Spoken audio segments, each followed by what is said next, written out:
Welcome back mga kaaldab. Ito na naman po ang inyong lingkod, si Mr. Destiny. At magbibigay po tayo ng pinakamainit na update po ngayon sa social media. Ito po yung pinaka-latest na kumakalat ngayon sa social media. Sabi po ng mga armin, matatalino daw po sila. Hindi daw po sila kayang linlangin ng mga delulo, ng mga kulto at ng mga paasa. Siyempre, walang iba kundi tayo yung pinararatangan nila, di po ba? Aldab yung pinapasaringan nila, mga kaaldab. Etong simple lang po, mga kaaldab, na mapapaisip naman po talaga kayo eh. Di po ba? Dito sample lang po ah. Itong mga ipapakita ko po sa inyo, meron pong isang main fanatics o number one main fanatics. Marami po sila na pumunta diyan po mismo sa Tomas Morato. Ito po yung sample na inaayos pa lang po, piniprepare pa lang po. Ibig sabihin napakaaga po nila. Di po ba? Ito po ay kuha sa Santa Tomas Morato, Quezon City, na kung saan bagong bukas ng branch ni Congressman Arjo. Di po ba? At ito po yung pinaka-latest post na kung saan dumating daw po si Mengay at si Congressman Arjo. Di po ba maganda na sana eh. Okay na, di po ba? Pero kita nyo sa mga photos na parang inedit lang siya. Di po ba? Pero gaya ng sinabi ko, matatalino nga po raw yung Armin. Hindi katulad ng Aldab. Dito na lang po pansin nyo. Real talk to, pansin nyo. Saan ka naman kasi makakita ng mga picture o ng video na ang kinukunan yung mga kumukuha? Di po ba? Dapat ang kukunan mo rito si Mengay at si Congressman. Paano masasabing dalawa yan na magkaakbay? At iisa lang po ang paa ni Congressman Arjo. Doon pa lang may mali na no? Para lang klaro. Para lang po malaman po ninyo. Di po ba? Hindi po ako namimilit mga kaaldab. Sabi ko nga po sa inyo, depende na lang yan sa sitwasyon. Depende na lang yan sa mga taong nagsasabi ng ganito ganyan. Di po ba? Kaya relax lang po kayo.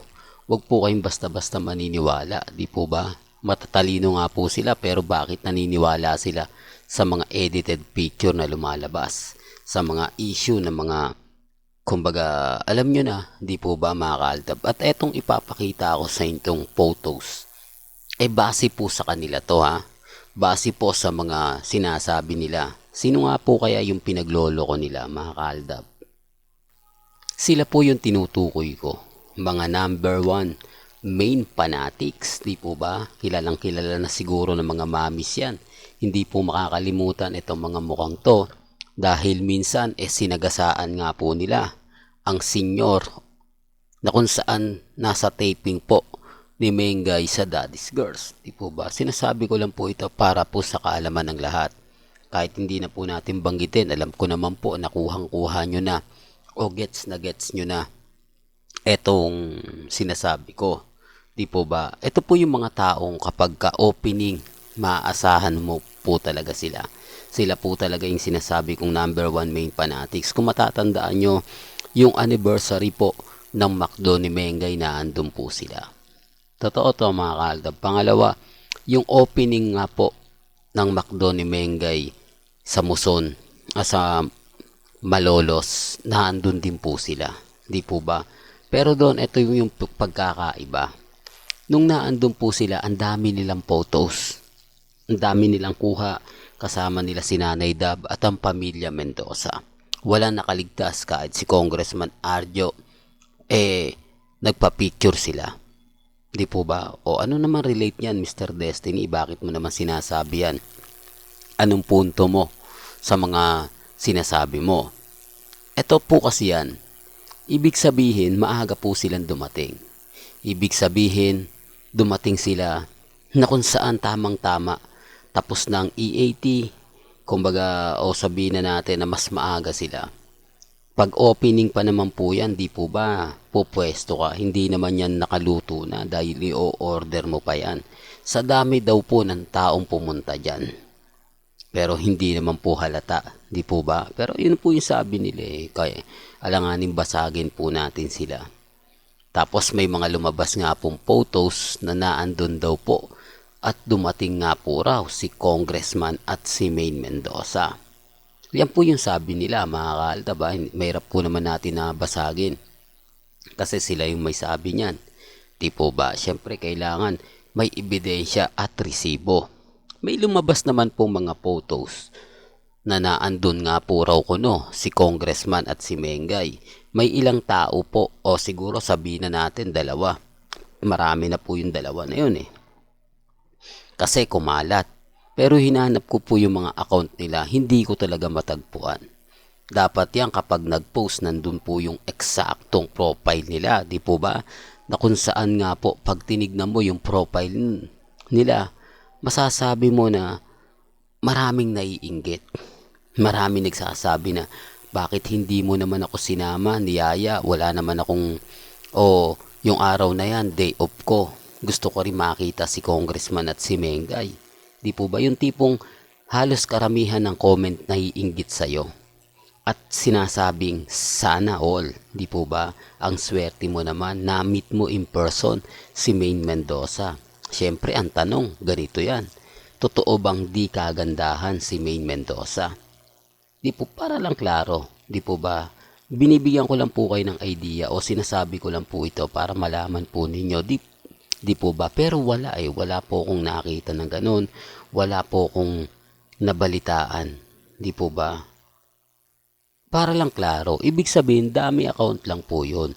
Ibig sabihin hindi po talaga totoo yung tao na yun. Inedit lang po nila. Bahala na kayo maghanap. Mahirapan talaga kayo kung photos lang walang pangalan. Totoo naman po yun Di po ba? Pero ito po yung isang bagay na kinaligtaan nila. Ito po yung isang bagay na mapapaisip po talaga kayo. Di po ba? Etong mga grupo ng mga main fanatics. Sa dami po ng grupo na yan, sa dami po ng magsasabing pumunta dyan, bakit wala po silang ni isang photos, ni isang video na naandun nga po si Maine Mendoza? Bakit hindi sila nagpa-picture gaya nga po ng ginagawa nila nung panahong pumunta po sila sa Malolos, Kamaka, o ilang buwan lang po ang nakakalipas, di po ba? Itong taon pa rin po nito, medyo matagal na po, di po ba? Ang dami nilang photos, ang dami nilang video na talagang napuno po yung social media account nila.